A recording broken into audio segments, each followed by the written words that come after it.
My name's Stuart Murphy. I'm an artist from Kilbirnie with a studio base in Calton, east end of Glasgow.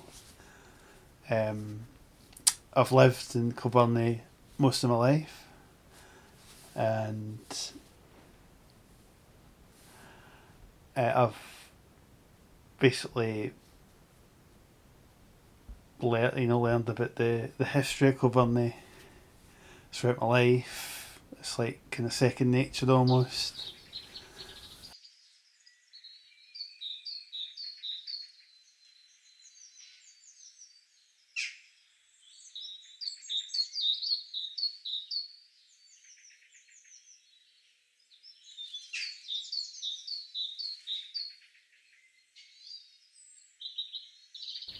I feel it's a town that's kind of underrepresented, like most small towns and villages across Scotland in particular.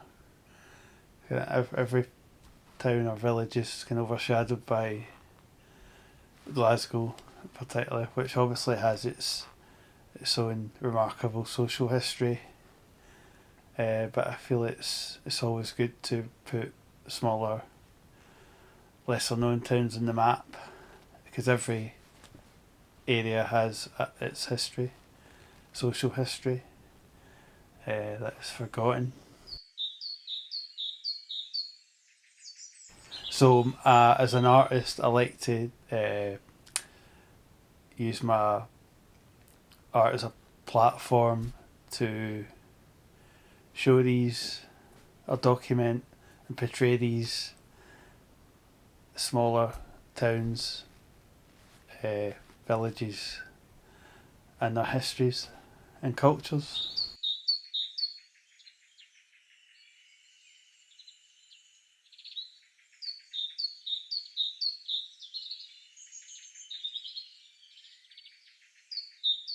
I feel that Kilbirnie, as being my hometown, is one of these places that needs um,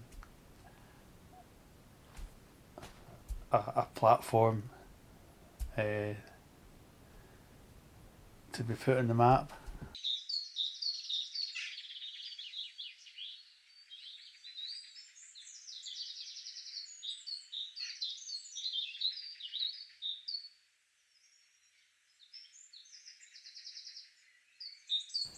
My fart o' hins, a wordy beast, as ere and tug or toll was traced, the force o' Highland Donald Hasty, a damned redwood Kilbirnie blasty, for by account o' couts the whale, as ever ran afore a tail.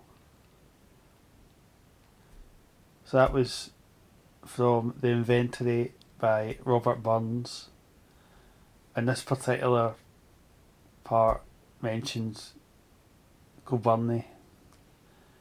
Now, the story is Robert Burns bought a horse from a fete in Kilbirnie, and it happened to be a dodgy horse in some respect, and because of that, he put a curse in the town of Kilbirnie. And this particular poem, the inventory, apparently is a, or this part of it anyway, is a curse to Kilbirnie for buying a dodgy horse.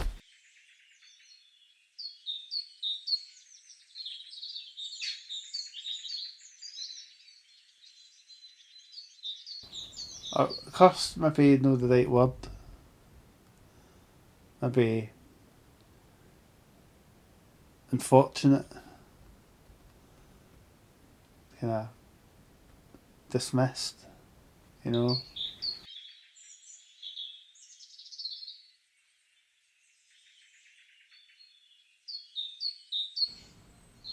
So my studio is based in Calton, east end of Glasgow. I've been there a few years, and I'm quite influenced by the social history of Calton, particularly the Calton Weavers strike from 1787, which I've done a body of work around.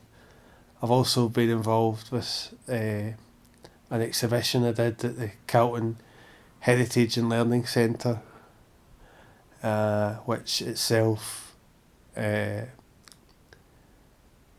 included or made reference to the Weaver strike in particular, as well as other areas of social history.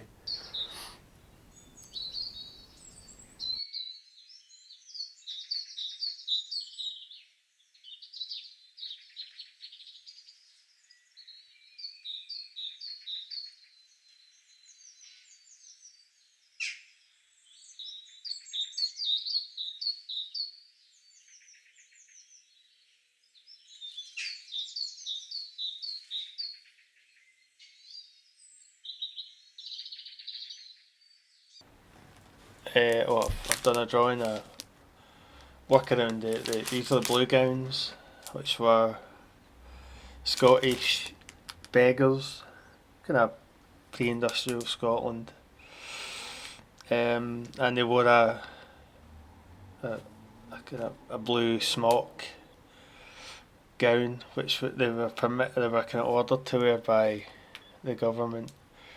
So they were permitted beggars, so they were allowed to beg, but only under certain conditions, such as within their own kind of parish that they came from. So if they stepped outside that that kind of parish, they would be, punished in whatever way, and then resettled back into where they came from, basically. But the blue gown is kind of quite a strong visual element, which I've done a lot of work around, as it's a kind of, I suppose, early form of surveillance. So they would be, if they wore this, it would be known, like people would know that's a beggar as such.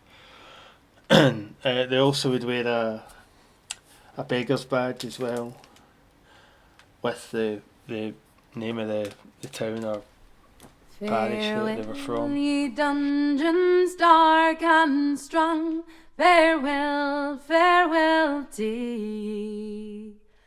Macpherson's rant will no be long on yonder gallows tree. This is a collage print. It's not a very good one actually, but of a pillory, which was quite a common form of public punishment, humiliation, kind of in the early modern era, when generally public punishment was becoming commonplace, and the pillory was a common form of that punishment. Some like petty thieves, for example, could be in there from a few hours to like a few days without food or water. And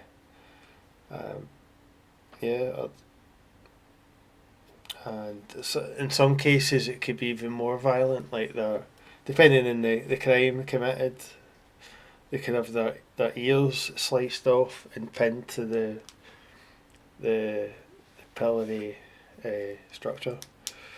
And it is said there was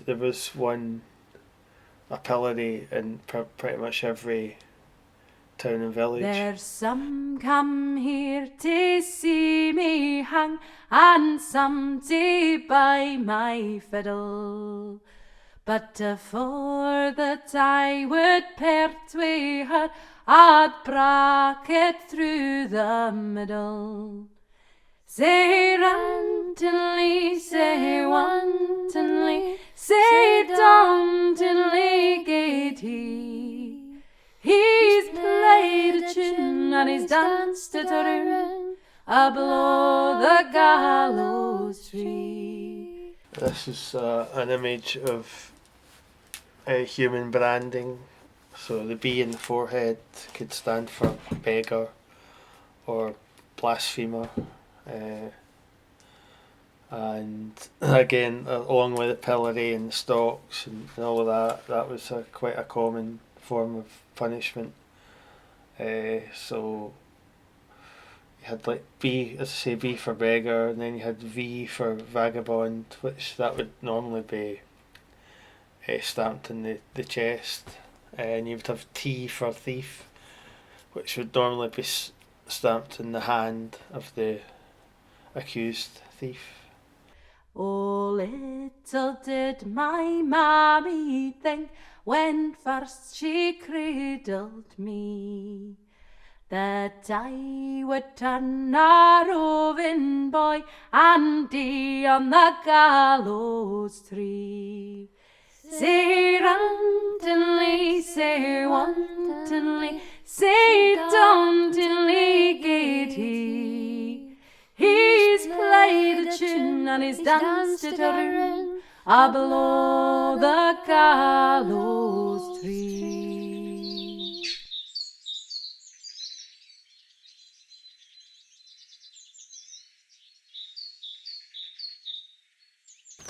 So I've been involved with a project going by the name of Unbekent with the artist Rebecca Scott, who's also from Kilbirnie. And the project itself explores aspects of Ayrshire history and culture that maybe have been hidden or sidelined or ignored.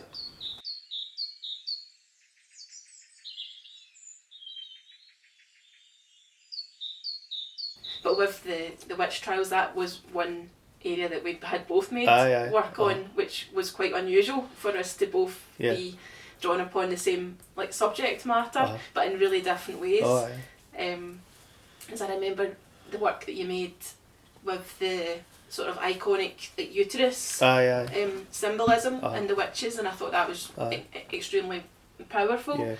And I think there's something about that period of history that remains so fascinating because it really just comes down to like the humanity of it, and these individual people were perhaps living in a way that was deemed as being incorrect in some way, or, and like you were saying about the land, like you know if they were quite an independent person and they maybe lived somewhere outside the main town, and I think that's where a lot of the sort of fairy tale things come from as well. You know, this sort of hag figure that lives independently. You know, that wasn't seen as being sort of correct or appealing. You know, that form of a woman. You know, that version of womanhood.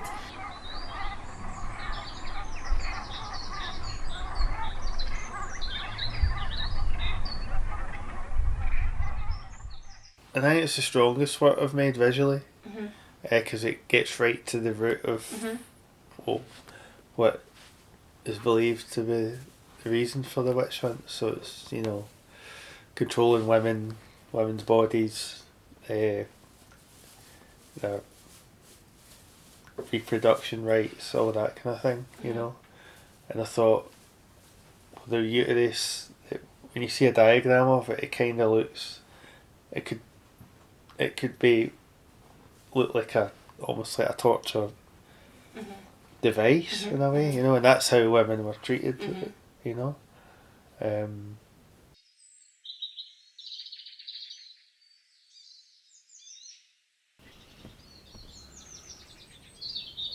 So the old Kirk of Kilbirnie is,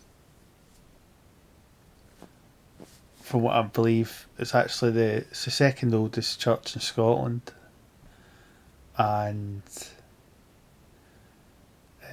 sadly it's recently been closed. I think it was past a couple of years ago it closed, and only just recently it's been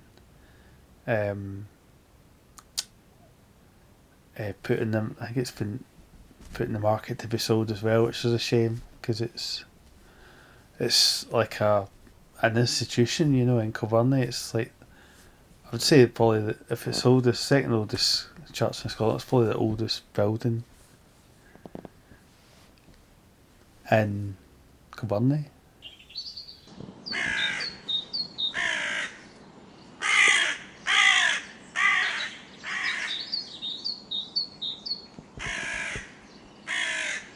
And apparently there was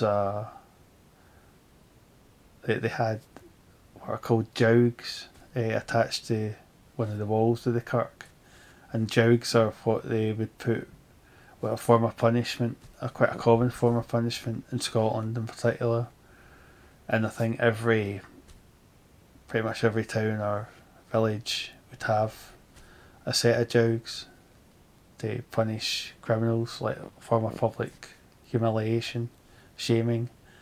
And they would put it was like a kind of neck iron collar, if you like. They would put round the neck of the criminal or the accused, and it would be, as I say, a form of public shaming, pretty much the same as being pilloried or put in the stocks.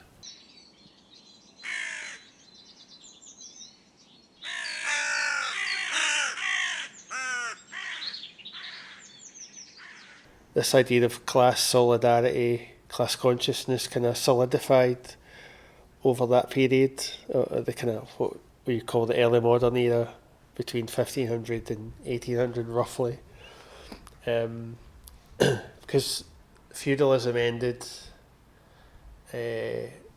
with, you could argue, the Black Death and the subsequent revolts after that.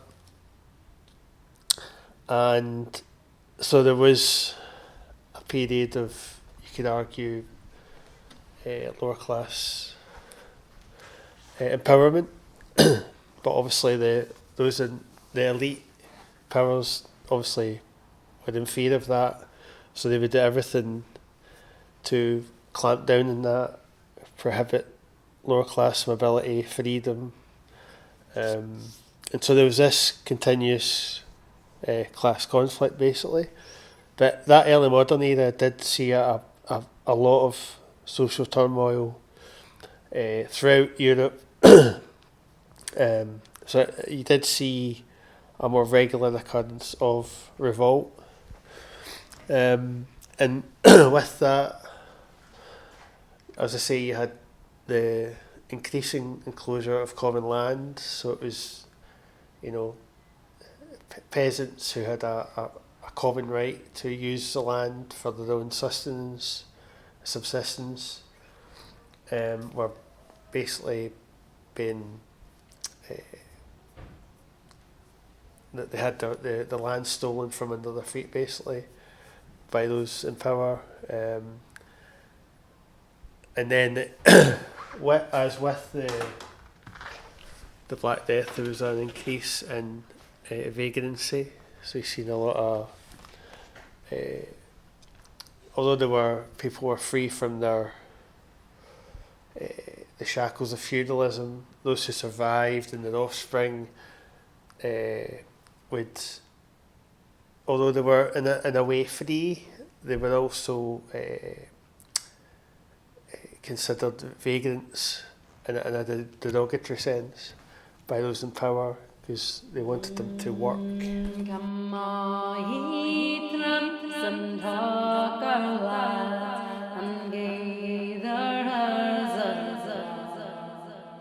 That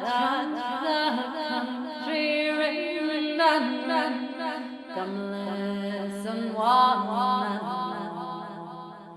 I'll tell you roving tale of sixes Another kind of forgotten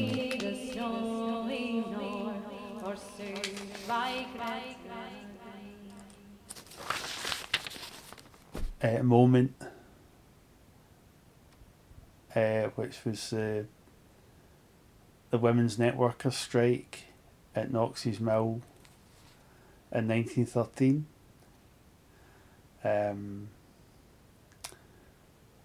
And it was considered at the time the longest strike in legal history, Scottish legal history.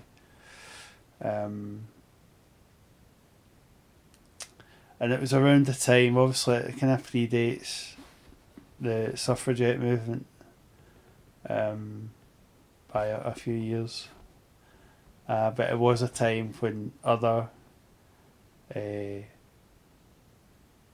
towns were similarly striking, particularly women as well, like in Nielsen, I believe, and Vale-Leithen as well. So it was a bit of a kind of hotbed of kind of radical uprising. One morning May, when fields were gay, serene and pleasant was the weather, I spied a lass, and a very bonny lass. She was sweeping the dew from among the heather doon the moor. Glengarnock Steelworks was probably the main form of employment for the three towns like Kilbirnie, Beath and Dorai, and my dad worked there, and many relatives I would imagine as well. I believe it began, was it maybe the mid 19th century, changed hands with different companies. I think the first company was maybe Cunningham, and then changed to Colville, I think.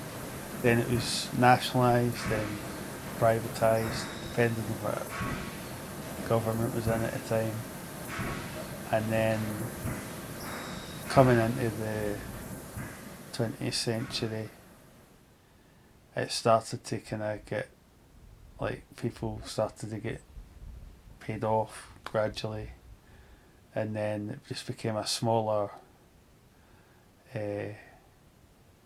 workforce over time. But then by the 80s, it was, I believe it was reduced to maybe just 200 people were working there. And then, like most industries around that time, they were closing down. In among the heather o'er the moor, and through the heather I spied a lass, and a very bonny lass. She was sweeping the dew from among the heather doon the moor. But there was a strike, a national steel strike, and I believe it was the turn of the year, end of 79 into 1980, and it was the first strike Thatcher had to deal with. She had only just become Prime Minister. But I feel it's not that well known. Obviously the miners' strike is, and understandably so. But this was like a national strike, you know. And Glengarnock, I believe, like, I would say most folk working there went to strike. My dad did, and I would say many relatives worked there did. I believe it was like for maybe at least 3 months, I think. In among the heather o'er the moor, and through the heather she'd a plaid wrapped neatly around her waist as she tripped through the blooming heather doon the moor. I stepped up to this fair young maid. Tell me your name, come tell me hither. Lorna Waite, who's a historian in her own right, who wrote a book of poetry called The Steel Garden, which was about the Glengarnock Steelworks, because her family worked there as well. Her father, I believe, worked there. and she describes the collapse of these industries. Like, she calls it the industrial clearances, which I think is really fitting. It's like a modern day, well, clearance, like, obviously it's a nod to the Highland and Lowland clearances. It's like this, eradicating a workforce, a livelihood, a culture even. In among the heather o'er the moor and through the heather, she answered me down by the bonny burn side. I'm herding all my ewes together down the moor.